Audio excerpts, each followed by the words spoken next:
महर्षि अगस्त्य की पत्नी लोपामुद्रा जब ऋतु स्नान करके हल्का सा श्रृंगार करके महर्षि के सामने आई, तब महर्षि अगस्त्य की नज़रें उन पर स्थिर हो गई। लोपामुद्रा अनिंद्य सुंदरी थी। उनके सौंदर्य के समक्ष अप्सराएं भी लज्जित होती थी। महर्षि अगस्त्य ने उनकी रचना भी बेजोड़ तरीके से की थी।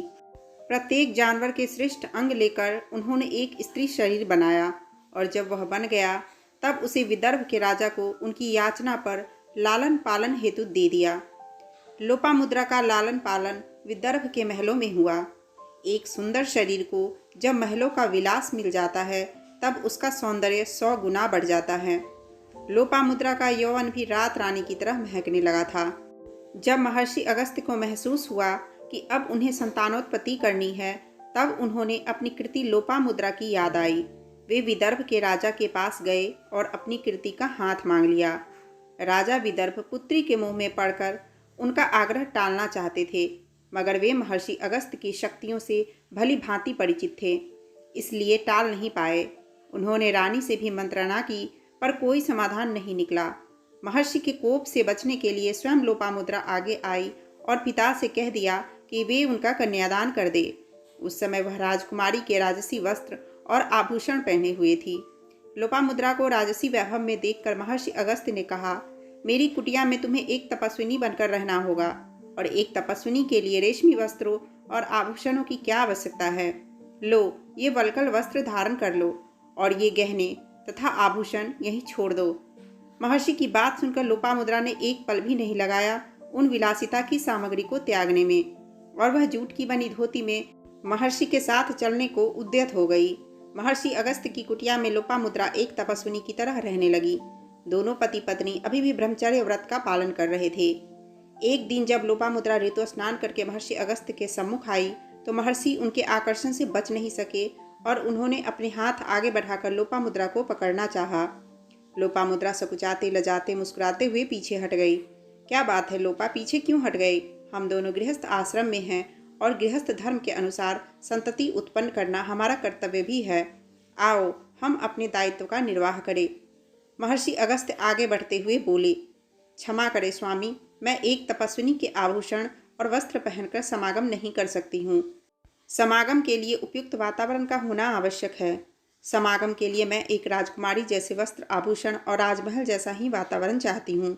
अर्थात राजकुमारी जैसे वस्त्र आभूषण, पलंग, गद्दे आदि हो तो ही मैं सहवास में भाग लूंगी, अन्यथा नहीं। महर्षि अगस्त्य बड़े असमंजस में पड़ गए। उन्होंने लोपामुद्रा को समझाने का प्रयास किया, अब आप राजकुमारी नहीं बल्कि एक तपस्विनी हो और मैं एक साधु। आप अच्छी तरह से जानती हो कि मैं ये सब व्यवस्था नहीं कर सकता हूँ, फिर मेरा तिरस्कार क्यों कर रही हो? महर्षि लोपामुद्रा से याचना करते हुए बोले, स्वामी, मैं आपका तिरस्कार स्वप्न में भी नहीं कर सकती हूँ। ये नारी सुलभ हठ है स्वामी, और कुछ नहीं। आप तो सर्व सामर्थ्यवान हैं, आपके लिए ये चीज़ें बहुत तुच्छ है। आप जब इन वस्तुओं की व्यवस्था कर लेंगे, मैं आपका मनोरथ पूरा करने के लिए उपस्थित रहूंगी। मैंने आज ही ऋतु स्नान किया है। यह समय अभी 14 दिन और चलेगा, अतः इन दिनों में ही आप समस्त व्यवस्था कर लीजिए, नहीं तो आपको अगले मास तक रुकना पड़ जाएगा। लोपामुद्रा ने एक अनोखी शर्त रख दी थी महर्षि के समक्ष।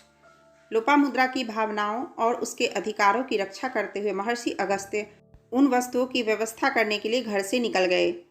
वे सबसे पहले राजा श्रुतर्वा के पास गए और उनसे धन की याचना की। राजा ने अपने समस्त लेखे महर्षि अगस्त्य के सामने खोल दिए और निवेदन किया कि यदि आप व्यय से अधिक राशि आय में पाए तो आप वह आधिक्य अवश्य ले जाएं। महर्षि ने देखा कि कोई आधिक्य नहीं है, तब उन्होंने पूछा, फिर कौन सा राजा धनवान है? राजा वज्रवस्व से अधिक धनी और कौन हो सकता है महर्षि? दोनों जने राजा वज्रवस्व के पास पहुंचे। वहां भी वैसी ही स्थिति थी। दोनों ने किसी अन्य राजा का नाम पूछा तो उन्होंने राजा त्रसदस्यु का नाम ले लिया। तीनों जने राजा त्रसदस्यु के पास पहुंचे और वहां भी वही स्थिति पाई। तब राजा त्रसदस्यु ने दैत्य इलवल का नाम ले लिया। चारों जने दैत्य इलवल के पास पहुंचे तो दैत्य इलवल उन्हें देखकर बहुत प्रसन्न हुआ। दरअसल इलवल को ब्राह्मणों से वैर था, इसलिए उन्हें मारने में उसे बहुत आनंद आता था। वैर होने का कारण यह था कि वह पुत्र प्राप्ति की इच्छा लेकर एक तपस्वी ब्राह्मण के पास गया और उससे पुत्रेष्टि यज्ञ करवाने के लिए कहा, मगर उस ब्राह्मण ने मना कर दिया।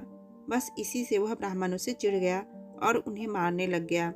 उसने ब्राह्मणों को मारने का एक नया तरीका अपनाया। दैत्य इलवल का एक छोटा भाई था जिसका नाम वातापी था। वह बकरा और भेड़ बन सकता था। जब भी कोई ब्राह्मण उनके यहाँ आता, वातापी बकरा या भेड़ा बन जाता था। इलवल उसे मार देता और उसका मांस पकाकर ब्राह्मणों को खिला देता था। उसके पश्चात इलवल अपने भाई वातापी को आवाज़ लगाता और वातापी सारे पेट फाड़कर जिंदा होकर आ जाता था। पेट फटने से ब्राह्मण मर जाते थे। महर्षि अगस्त्य इलवल और वातापी को जानते थे। उन्होंने चारों राजाओं को मांस खाने के लिए मना कर दिया। वातापी बकरा बना हुआ था। इलवल ने उसे मारकर उसका मांस पकाया और महर्षि अगस्त्य को परोस दिया। महर्षि अगस्त्य अकेले सारा मांस खा गए और उन्होंने एक जोर की डकार ली। इलवल ने वातापी को आवाज़ लगाई तो महर्षि अगस्त्य की गुदा से बहुत सारी अपान वायु बहुत तेज आवाज़ के साथ निकल गई। महर्षि अगस्त्य ने वातापी को पचा लिया था। अब इलवल महर्षि के पैरों में गिरकर क्षमा मांगने लगा।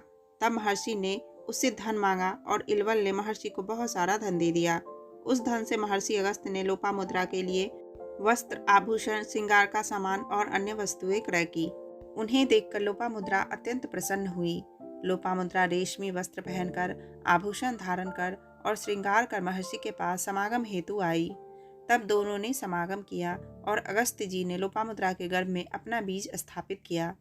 7 वर्ष तक वह बालक लोपामुद्रा के गर्भ में ही रहा। उसके पश्चात वह बाहर आया। उसका नाम दृढ़स्यु रखा गया।